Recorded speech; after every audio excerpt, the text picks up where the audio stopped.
collect ourselves in one place, the senses arriving, noticing what's happening in the senses. I'll ring the bell and we can let sound come to the ear.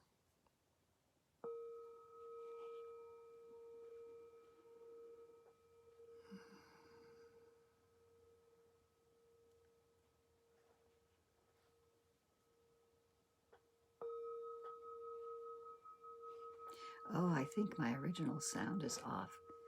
That's not good. You probably can't hear the bell ring. Let's see. Here we go. See if you can hear it all the way through. There we go. Nothing like original sound. I wonder if that's sort of like original face.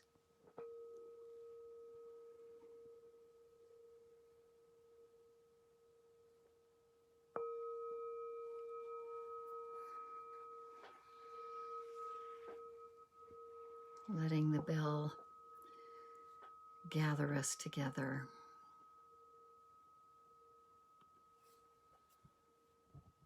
Letting the bell bring us to our senses. Coming into a comfortable sitting position. Or you can switch to standing if you want to, if you find yourself drifting off to sleep, perhaps. If you have certain requirements that cause you to need to lie down, that's fine too, sitting, standing, lying down. Any place is a good place for awakening.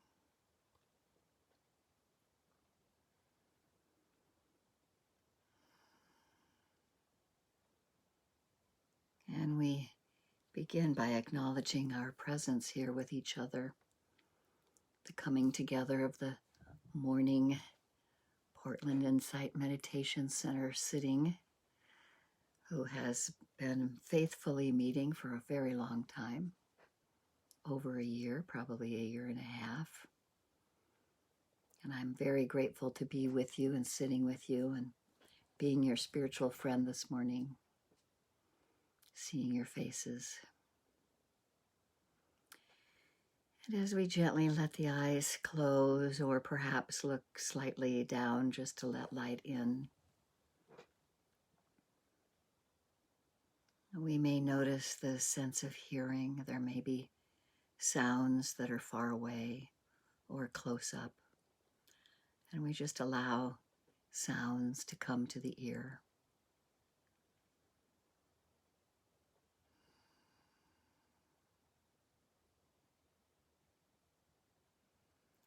Bringing ourselves into the present moment, bringing our hearts, minds, and bodies together.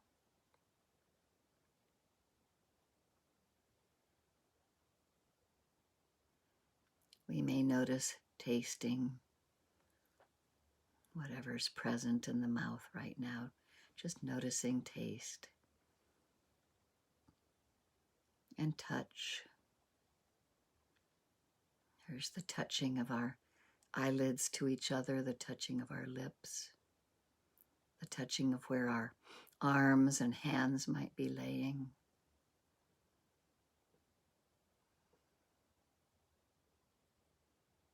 Our back against something.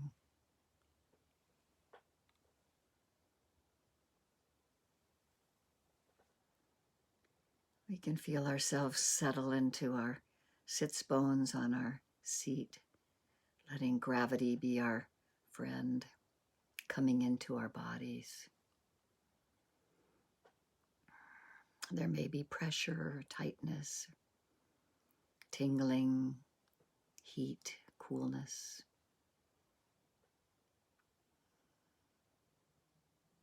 We can notice these sensations at the touch point. We also may notice these sensations if we bring our attention to the breath.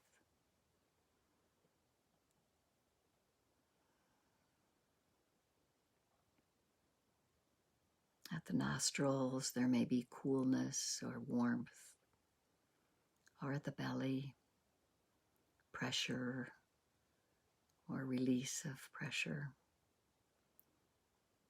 And so we take this time and have an intention of being aware, awake, and mindful in the present moment, and have gratitude for the Buddha, the Dhamma, and the Sangha.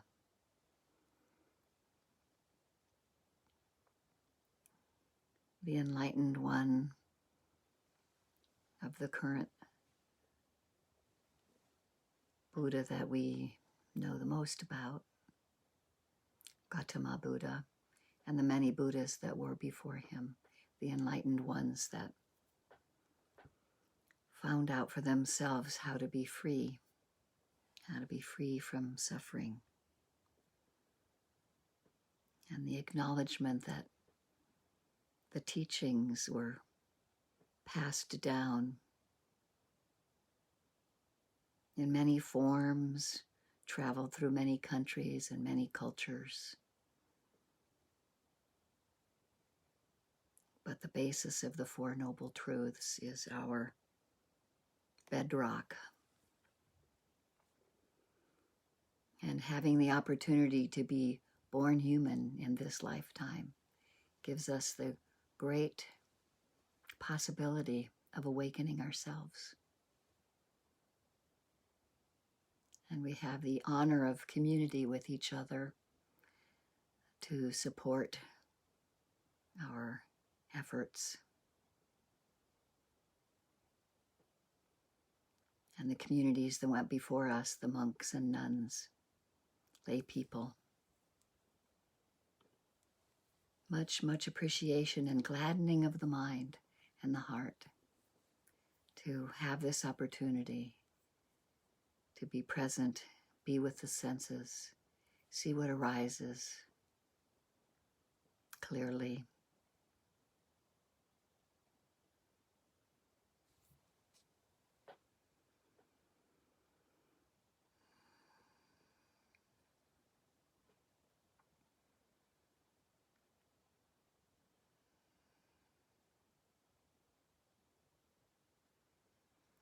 And if you're used to beginning by attending to the breath or a touch point, a single object, then let mindfulness be present, awareness.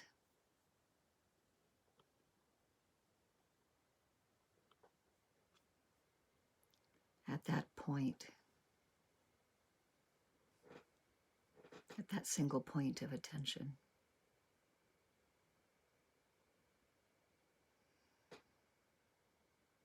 We can be aware, breathing in, knowing that we are breathing in. We may notice if it's a long breath or a short breath. And breathing out, we may notice the same thing. Being with it, knowing it directly.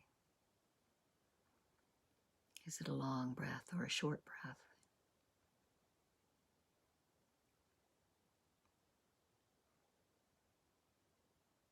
Is it warm or cool, rough or smooth, dense or spacious?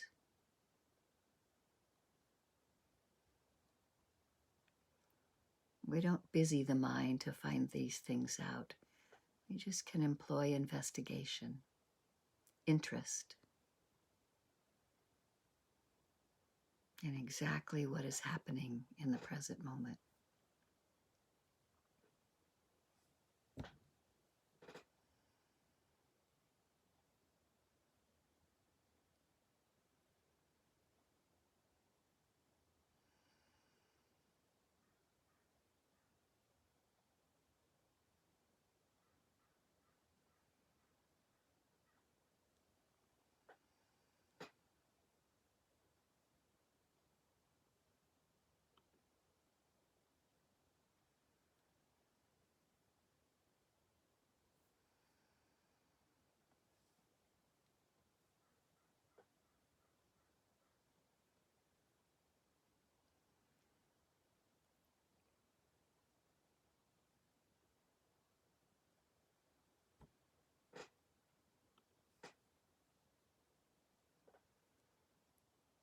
We also may notice what happens at the thought door.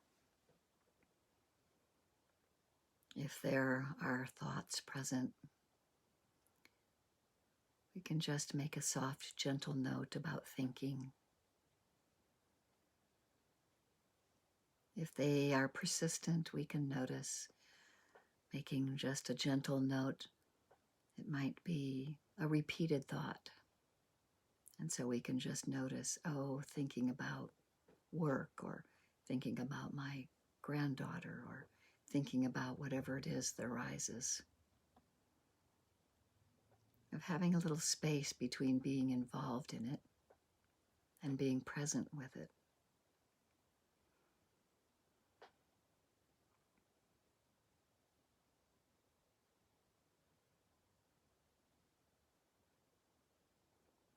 And that's where we might remind ourselves of an intention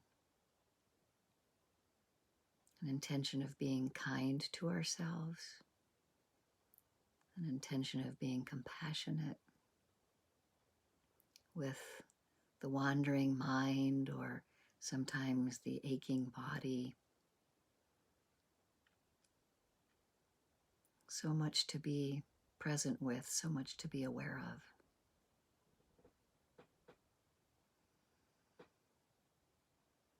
And yet we have just this moment, just this breath in our container in our body, our container of the breath.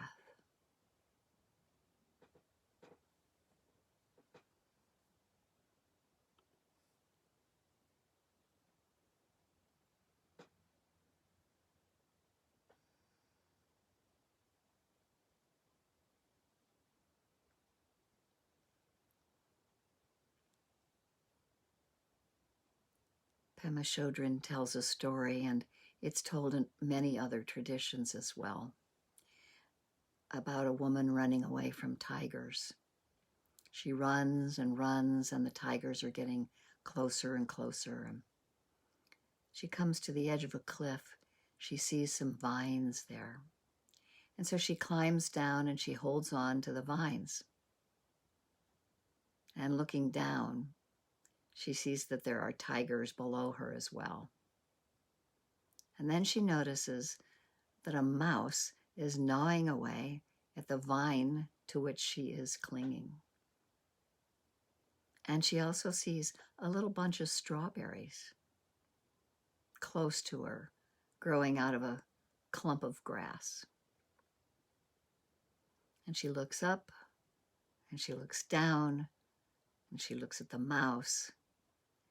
And then she just takes a strawberry and puts it in her mouth and enjoys it thoroughly. Tigers above, tigers below. This is the kind of predicament we're always in terms of our birth and death. Each moment is just what it is. It might be the only moment of our life. It might be the only strawberry we'll ever eat. And we could get depressed about it, or we could finally appreciate it and delight in the preciousness of every single moment of our life. And so we're here with ourselves, enjoying every single moment of our life.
noticing if there's tension in the body. Usually as soon as we notice it, something about it changes. Letting ourselves be relaxed as we sit. Relaxing the muscles around the eyes and the face, the jaw.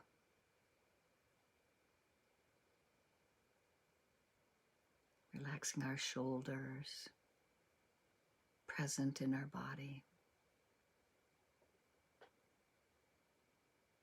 Present with the breath.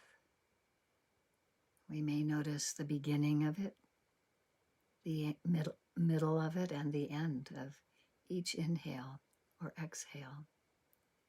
And we may notice the space in between.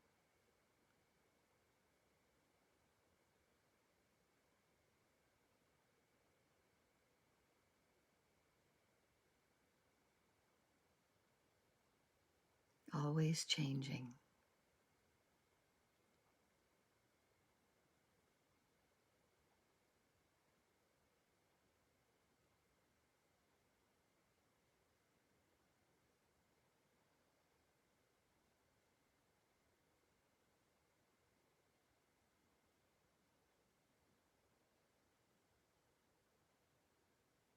And having that intention to be aware and mindful as much as possible can bring us joy and gladdening in the mind as we see this changing nature of what we attend to, that it arises, stays for a while, passes away. We can see this clearly in this very moment.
And sometimes our attention wavers. We don't know where we are exactly or what we're doing. We could be lost in thought.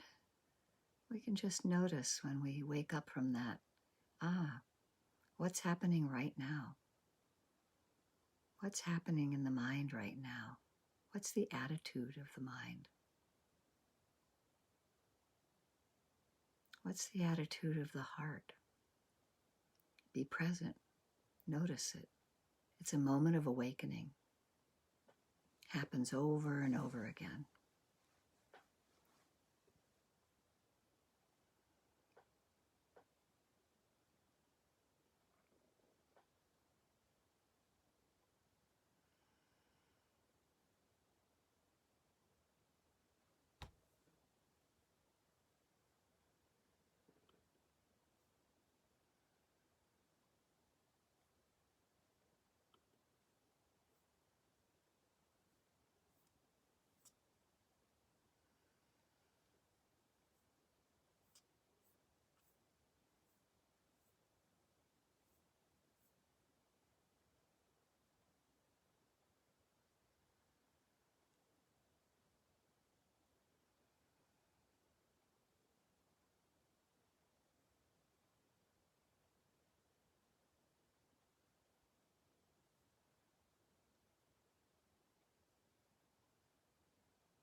keep coming to the present moment, not judging ourselves if we've roamed away.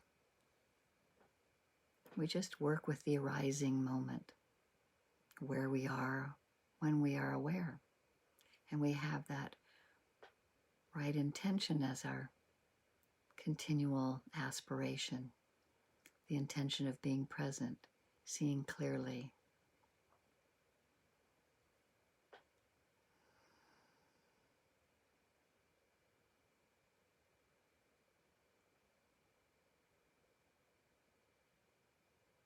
What is this moment like?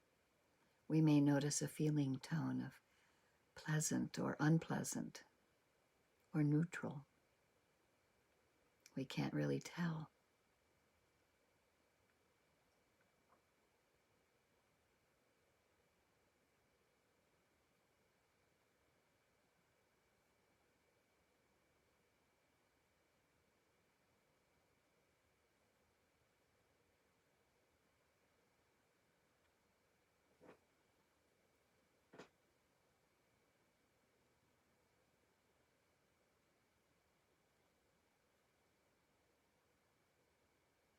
And we can return to our heart's intention. Life can be confusing and emotionally confounding. The rational mind is often unable to provide any kind of absolute clear intention. And so what we have to rely on is our intuitive knowing or our felt wisdom, the awakening of the mind, heart in this present moment.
waking up right where we are to this present moment, having just enough energy, just enough effort to notice that intention of being present. It's said that a karmic seed may bloom at one of 3 times: immediately, later in this lifetime, or in a future life.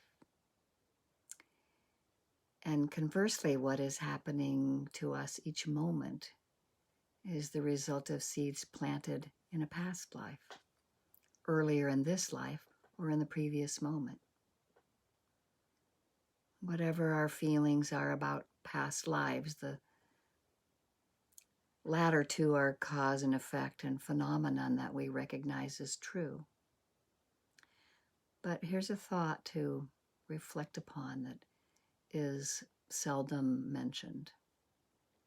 Whatever is manifesting itself in our lives right now is affected by how we receive it. And how we receive it is largely determined by our intention in this moment.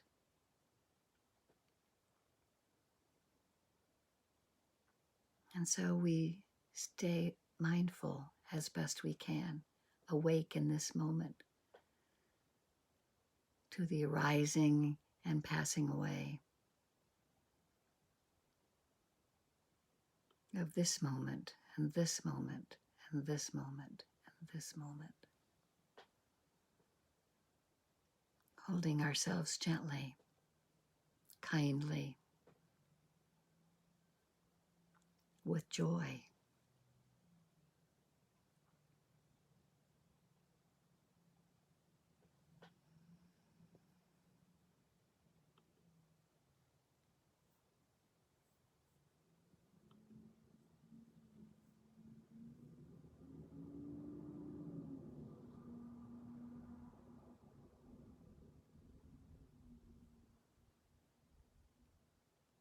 Our heart's intention to be present with the awakened mind and heart in this moment.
being aware and remembering our heart's intention.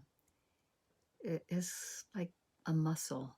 We develop it over time and we exercise it, and sometimes we lose it and we just start over again. We don't need to judge ourselves or quit when we fail to perhaps live by our intentions. We're just developing the habit of right intentions so that it becomes an unconscious way of living, an automatic response to all situations. Right intention is organic, and it thrives when it's cultivated and wilts when it's neglected. So we cultivate right intention as we're sitting and as we take it into our lives of dana, sila, bhavana, living with generosity and harmonious living with others, and this practice of meditating formally in the present moment together. And we can bring this intention also into loving kindness for ourselves here while we're sitting.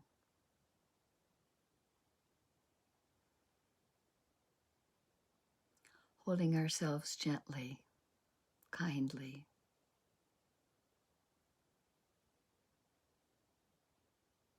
Appreciating ourselves and the generosity of this moment of being together, this moment of looking within our hearts and seeing clearly the impermanent nature of what arises and passes, and that moments are dissatisfactory when we grasp and cling at them.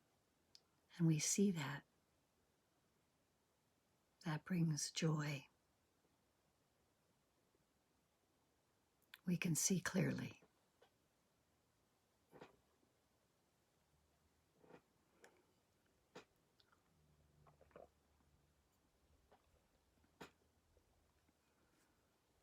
That we can't really cling to anything. And we can hold ourselves kindly. With compassion, being with ourselves when things are difficult.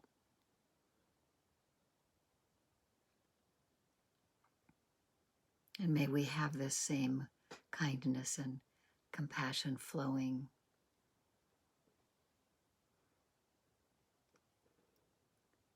to a benefactor, a teacher.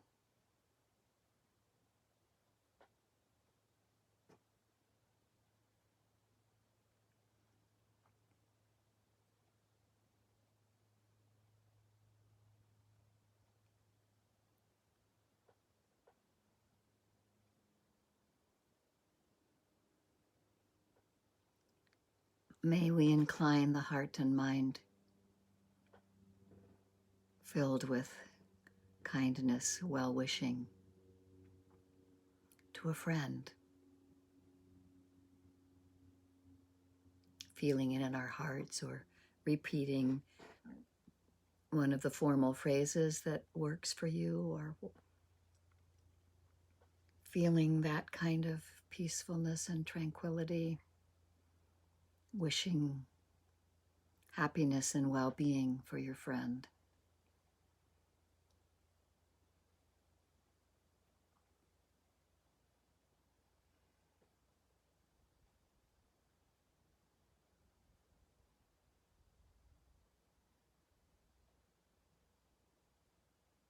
And inclining the awakening of the heart, mind, compassion, kindness, goodwill, letting it flow to a neutral person or to a group of neutral people.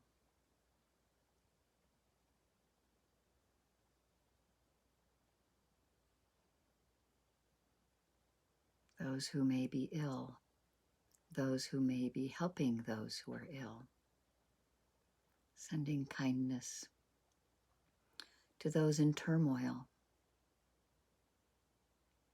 or to those oppressed, Or maybe there's one single person you saw yesterday, letting this kindness flow to them.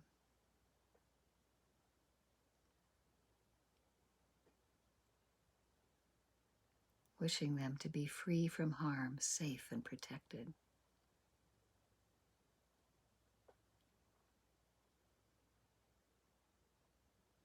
Allowing this kindness to flow to our friends and family members, wishing well-being,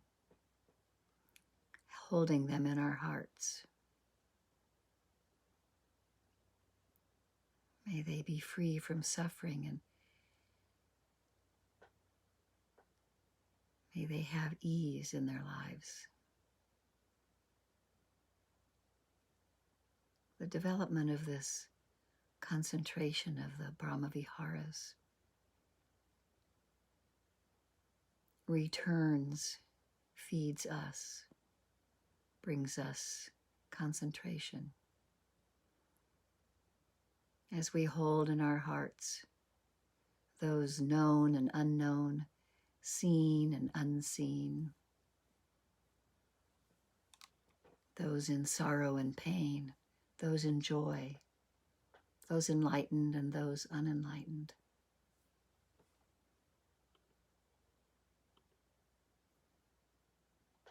May all beings everywhere know happiness and the causes of happiness. Be free from suffering.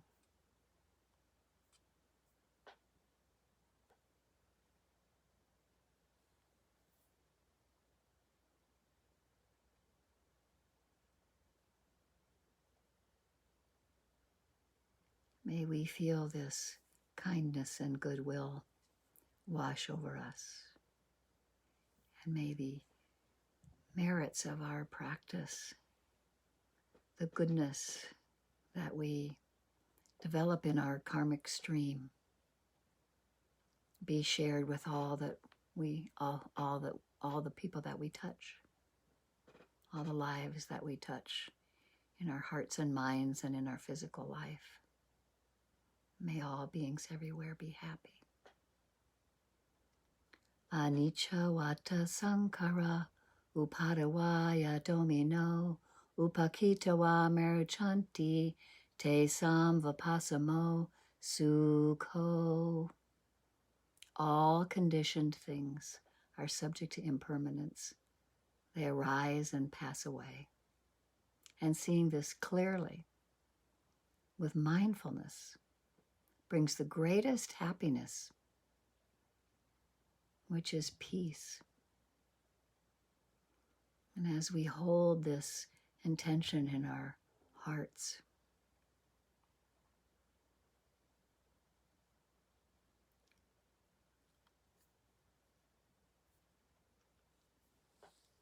I'd like to read a poem that was shared with me in our women's group in the last term by Rosemary Watola Trommer. It's called In Case I Forget to Say It Enough.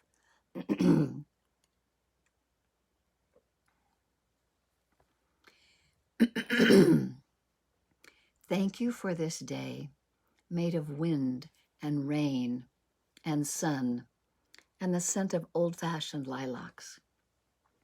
Thank you for the pond and the slippery tadpole and the wild iris that opened beside the pond last week, so pale, so nearly purple, their stems already flagged and bent. Thank you for the yellow morels hiding in the field grass, the ones we can only see when we are already on our knees. And thank you for the humming that rises out of the morning, as if mornings are simply reasons to hum. What a gift, this being alive, this chance to encounter the world. What a gift, this being a witness to spring. Spring in everything, spring in the way that we greet each other, spring in the way the golden eagle takes the thermals and spirals up to where we can barely see the great span of its wings. Spring in the words we have known since our births. What is it in us that longs to unfurl, to expand, to open up and leap out? Something feral, unnameable, something so fierce it can push through the crust of the soil, something so vulnerable it can freeze and overnight disappear.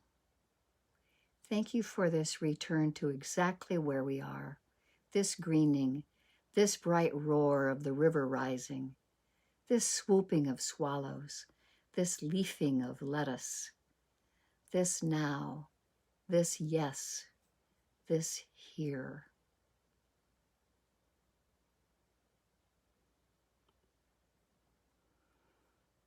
And as we gently let our eyes open and appreciate each other here, we can also apply some of the thinking in that poem to fall. Hers was about spring, and now we're coming into fall. It might not be blooming flowers. It might be changing of leaves, the smells that arise. And as we have the intention to reach for our glass of water or put our glasses on, swallow and look at each other with kindness and compassion. Before we open up for conversation, I'm going